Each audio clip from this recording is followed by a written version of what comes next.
Hey everybody, John Skiba here. I'm recording this video at the end of August in the year 2020. We're right in the middle of the whole COVID-19 pandemic, and it's causing a lot of financial hardship for a lot of people.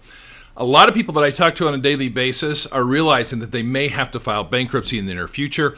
In this video, I'm going to share with you 5 tips of things that you need to avoid if you believe a bankruptcy may be in your near future. If this is your first time here to my YouTube channel, go ahead and click subscribe. That way you'll be notified each and every week when I put out new content that'll help you deal with your serious debt problem. All right, let's talk about the COVID-19 pandemic and how it impacts finances, and particularly if you think that you're going to end up needing to file for bankruptcy in the near future, there's some things you need to avoid. And I'm going to share with you 5 things you must avoid if you think that filing bankruptcy is going to happen, unfortunately, in the near future for you or for your family. These things can make or break your bankruptcy and your ability even to file for bankruptcy, so each and every one of them is extremely important. The first thing that I want to discuss, the first thing that you need to avoid, and this one's going to be a little harsh and a little counterintuitive, but you may need to avoid taking on a second job or working a bunch of overtime. And I know that sounds completely backwards when you're dealing with financial hardship, but here's why I'm saying this. If you're looking to file a Chapter 7 bankruptcy, which is what most people file when they go through the bankruptcy process, it's relatively short. It takes 4 to 5 months as compared to like a Chapter 13, which is a 5-year process. Chapter 7 gets rid of all the credit card debt, medical bills, unsecured debts. For the most part, they go away. In order to file a Chapter 7, you have to qualify for that based upon a means test. They look at your income and your household size, and they compare that to the average income of your household size in your state. And these numbers are kind of fluid. They change even quarterly sometimes. And so the reason why I say to avoid the second job or overtime is because if you get a bunch of income that you normally don't have, it may push you over those limits and you may not qualify for a Chapter 7 bankruptcy. So at the time when you need it the most, you may find yourself having to file a Chapter 13, or bankruptcy may not be an option. So you want to be careful with adding a bunch of income that you don't normally have through a second job or overtime, which I know is a tough thing because you're just trying to get by day to day, and that's the smart thing to do, is to go out and try to generate more income. But if the writing's on the wall that bankruptcy is in your near future, you may want to avoid that second job or doing a bunch of overtime. The second thing that you need to avoid is paying family back.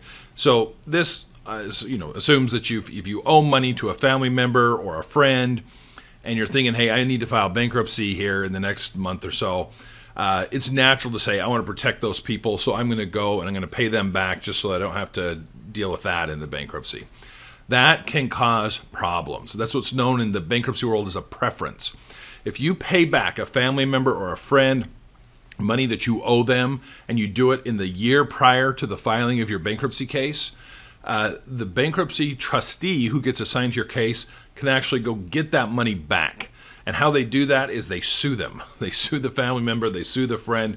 Makes Thanksgiving super awkward when you've kind of dragged them into your bankruptcy. So if it's a situation where you owe money to family or friends, you can pay them back, but wait until your bankruptcy's over. Don't do it in the year prior to filing of your bankruptcy. That can cause some big problems. The third thing you have to be careful of is transferring assets. If you are going into a Chapter 7 bankruptcy, you do not want to transfer any assets out of your name. You don't want to take your car and put it in your brother's name, or sell your boat to your dad or something like that. Any transfers of assets within the 2 years prior to filing bankruptcy have to be disclosed. And if they're not legit transactions where you just sold it, you actually received money back, you received approximately what it's worth. If they're not legitimate transactions, again, the bankruptcy court, through the bankruptcy trustee, can undo those transactions. They go and they sue the person that you sold it to bring the asset back in to what's called your bankruptcy estate, where they can then sell it and give the money to your creditors. So how you should, if you are thinking bankruptcies in the near future, status quo. Just keep things as they are. Don't be taking your name off the titles. Don't transfer assets to family or friends. Keep things as they are, because in most situations, those can be protected through the different exemptions that are in your state. That's something you need to talk to a bankruptcy attorney about. But don't do a whole lot of moving stuff around. Just keep it as it is. Go talk to an attorney and figure out if you can protect it or not, or put together a game plan. The fourth thing that you need to be careful of is credit card use right prior to bankruptcy.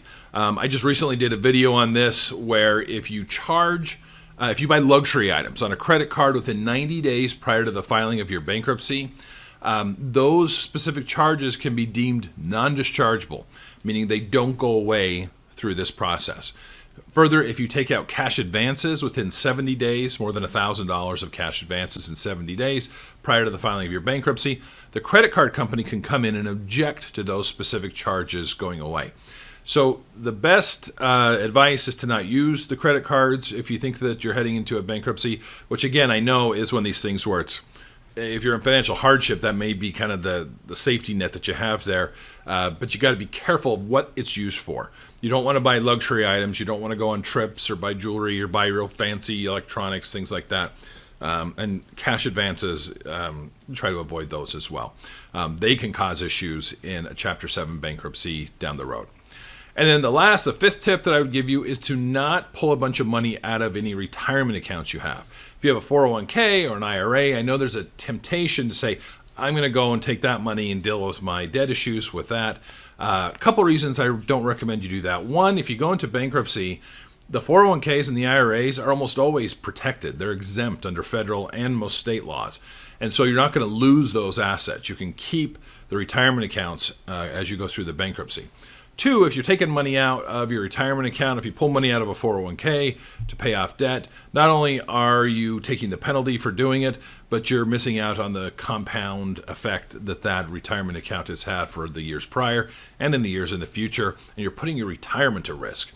So those funds can be protected in bankruptcy, so you can go through the bankruptcy, deal with the debt issue, and then still have the retirement account so that you can be prepared for retirement when it comes. So I hope that helps. I know these are hard times, and it's kind of a weird economy. You know, there's like here in Arizona where I live, there's the housing market is booming, but everybody kind of sees this kind of dark cloud off in the distance where they're concerned that there's going to be a lot of personal bankruptcy filings due to the fact that a lot of the forbearances and some of these executive orders by governors stopping evictions, all of that is coming to an end in the near future.